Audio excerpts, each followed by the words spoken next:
দীর্ঘ ৩৩ বছর পর জাহাঙ্গীরনগর বিশ্ববিদ্যালয় কেন্দ্রীয় ছাত্র সংসদ জাকসু নির্বাচন হলো নানা নাটকীয়তায়।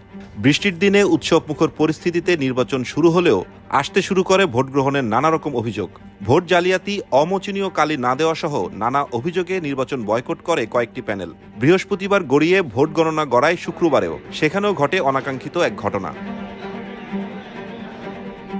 বৃহস্পতিবার সকাল ৯টা থেকে ভোট গ্রহণ শুরু হয়ে শেষ হওয়ার কথা ছিল সেদিন বিকেল ৫টায়। কয়েকটি হলে অবশ্য ভোট গ্রহণ দেরিতেও শুরু হয়। ভোট দেওয়ার জন্য আঙুলে মার্কার দিয়ে দাগ না দেওয়া এবং ছবিসহ ভোটার তালিকা না থাকার অভিযোগে বেশ খানিকটা সময় ভোট গ্রহণ বন্ধ থাকে তাজউদ্দিন হলে। অন্যদিকে ছাত্র শিবির সমর্থকরা ফজিলাতুন্নেসা ছাত্রী হল কেন্দ্রে জাল ভোট দিচ্ছেন এমন গুঞ্জন শুনে ছাত্রদল সমর্থিত প্যানেলের ভিপি প্রার্থী শেখ সাদি হাসান এবং তার অনুসারীরা কেন্দ্রে প্রবেশ করলে সেখানেও ভোট গ্রহণ বন্ধ হয়ে যায় পৌনে ১ ঘন্টার জন্য। তৈরি হয় তুমুল হট্টগোল, উত্তেজনা। কিছু কিছু হলে আইডেন্টিফিকেশন কোনো মার্ক দিচ্ছে না এবং কেউ গিয়ে যখন ভোট দিতে যাচ্ছে তার ছবিও মিলাচ্ছে না এবং অনার্সের শিক্ষার্থীদের কোনো ছবি থাকার কথা ছিল সেই ছবিটাও নাই। ছাত্র দলের ভিপি ভাই, আমাদের ভিপি সাদি ভাই, সে আমাদের ভিতরে একদম হলের ভিতরে চলে গেল। হলের ভিতরে চলে গিয়ে যেটা হয়েছে, ১ ঘন্টা ভোটার কার্যক্রম বন্ধ ছিল এবং সেখানে নির্বাচন কমিশন আমাদের ভোটার কেন্দ্রের দরজা বন্ধ করা ছিল। সব মেয়েরা লাইনে দাঁড়িয়ে আছে, কিন্তু ভিতরে কে আছে? সাদি ভাই আছে। এটা কিভাবে হয়?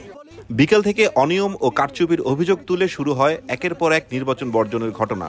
বিকাল ৪টায় নির্বাচন বর্জনের ঘোষণা দেয় ছাত্রদল সমর্থিত প্যানেল। জামাতি নেতার প্রতিষ্ঠান থেকে ছাপানো ব্যালটে ভোট ও জামাত নেতার কোম্পানিকেই সিসিটিভির দায়িত্ব দেওয়া হয়েছে বলে অভিযোগ আসে শেখ সাদি তানজিলার প্যানেল থেকে। এরপর ভোট দেওয়ার পর হাতে কালির দাগ না থাকা, অতিরিক্ত ব্যালট প্রিন্ট করানো সহ নানা অভিযোগ তুলে নির্বাচনী দায়িত্ব থেকে সরে আসার ঘোষণা দিয়েছেন ৩ জন শিক্ষক। এই ইলেকশনের মধ্যে আমাদের প্রচুর ছাত্রছাত্রী আছে যে যাদের নাম ভোটার লিস্টে ওঠে নাই, তারা এক্সিস্টিং ছাত্রছাত্রী। এটা কেন হলো? এসব প্রশ্নের উত্তর প্রশাসনকে অবশ্যই দিতে হবে। কলমের কালি নিয়ে আমি যখন কমপ্লেইনটা করেছি, আমাদের যারা দায়িত্বে আছেন তারা এক ধরনের এটাকে খুব হালকা ভাবে দেখেছে। আমরা গতকালকে থেকেই শুনতে পাচ্ছিলাম, আপনারা ফেসবুকে দেখেছেন যে অতিরিক্ত ব্যালট পেপার ছাপানো হয়েছে। আমার মনে হয়েছে যে আজকের যে নির্বাচনটা সেটা ছিল আসলে একটা সাজানো নাটক। আমাদের এই নাটক থেকে মনে হচ্ছে আমাদের সরে আসা দরকার। সন্ধ্যার মধ্যে নানা অনিয়মের অভিযোগ তুলে ভোট বর্জন ও পুনরায় নির্বাচনের দাবি জানিয়ে নির্বাচন বর্জনের ঘোষণা দেয় 4টি প্যানেল: সম্প্রীতি ঐক্য, সংসপ্তক পর্ষদ, স্বতন্ত্র অঙ্গীকার পর্ষদ ও সমাজতান্ত্রিক ছাত্রফ্রন্টের আংশিক প্যানেল। রাতে বিক্ষোভ মিছিল বের করে ছাত্রদল। বয়কট জাকসু, প্রহসনের জাকসু, বয়কট বয়কট স্লোগান ওঠে সে মিছিলে।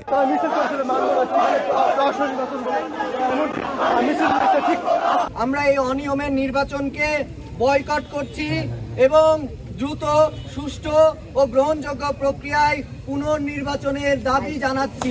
ভোট গণনা শুরু হয় রাত 10টার পর। জাকসু নির্বাচন কমিশনের সদস্য সচিব অধ্যাপক AK-M রাশিদুল আলম জানান, ভোট গণনা করতে আজ সারা রাত লেগে যাবে। শুক্রবার দুপুরের মধ্যে ফলাফল ঘোষণা করা সম্ভব হবে। মধ্যরাতে ডেইরি গেট, প্রান্তিক গেট ঘুরে দ্য ডেইলি স্টারের সাংবাদিকরা জানান, সেখানে শিবির সমর্থকরা অবস্থান নিয়েছেন। শুক্রবার সকালে ভোট গণনার সময় ঘটে এক হৃদয় বিদারক ঘটনা। সেখানে সকাল 8টার দিকে ভোট গণনার কাজে অংশ নিতে এসে চারুকলা বিভাগের সহকারী অধ্যাপক জান্নাতুল ফেরদৌস মৌমিতা অসুস্থ হয়ে পড়েন। তাকে হাসপাতালে নেওয়া হলে সেখানে তিনি মারা যান। জান্নাতুল ফেরদৌসের আকস্মিক মৃত্যুতে শোকাহত হয়ে পড়েন সেখানকার শিক্ষার্থী ও তার সহকর্মীরা। একজন ভোটারের 3টা করে, তার মানে আমার যদি ধরেন 8,000 হচ্ছে ভোট কাস্ট হয়ে থাকে, তাহলে আমাকে 24,000 আমাকে কাউন্ট করতে হবে ম্যানুয়াল পদ্ধতিতে। এটা কিভাবে সম্ভব? তাহলে তো এভাবে 3 দিনেও সম্ভব হবে না। তাহলে আমরা এটা কিভাবে, এই পদ্ধতির আমরা পরিবর্তন চাই। এটা আমরা কোনো ক্রমে আমরা অমানসিক পরিস্থিতি, আমরা শিক্ষক, আমাদের পরিবার আছে, আমাদের শারীরিক মানসিক স্ট্রেস আছে, আমরা এই স্ট্রেস নিতে পারছি না। জাকসুর প্রধান নির্বাচন কমিশনার অধ্যাপক ডক্টর মোহাম্মদ মনিরুজ্জামান জানান, ভোট গণনা শেষ হতে রাত হয়ে যেতে পারে। OMR মেশিনের বদলে হাতে ভোট গণনার ফলে ধীর গতিতে কাজ এগোচ্ছে বলে বিলম্বের কারণ হিসাবে জানান তিনি। আমরা আশা করি আজকে রাতের মধ্যেই আমরা ভোট গণনার কাজ সম্পূর্ণ করে ভোট গণনা শেষে আমরা নিয়ম মাফিক ফলাফল ঘোষণা করতে পারবো। কত সময় লাগতে পারে সেটা আমরা স্পেসিফিক্যালি বলতে পারছি না। আজকে রাত পুরোটা লেগে যেতে পারে, প্লাস মাইনাস